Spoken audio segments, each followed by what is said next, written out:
data কোৱা German শেফাৰ্ড কুকুৰটো জাৰ্মানীৰ হে তথাপিওচোন ইয়াক এলচেচিয়ান বুলি কোৱা হয় এটোনো কেলে কোৱা হয়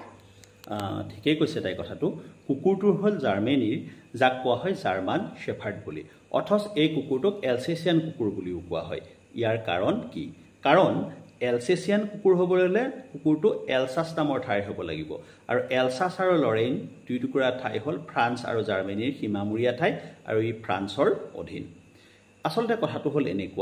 এনেকুৱা এটা সময় আছিল যি সময়ত ইংলেণ্ড আৰু জাৰ্মানীৰ মাজত সম্পৰ্ক খুব তিক্ত আছিল এই সময়ছোৱা হ'ল প্ৰথম আৰু দ্বিতীয় বিশ্ব মহাযুদ্ধৰ সময়ছোৱা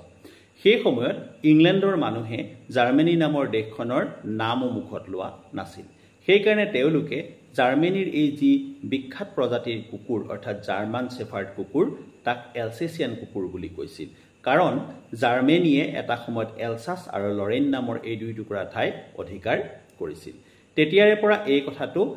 চলি আহিছে যে জাৰ্মান শেফাৰ্ড কুকুৰক এলচেচিয়ান কুকুৰ বুলি কোৱা হয় 1977 চনত ইংলেণ্ডৰ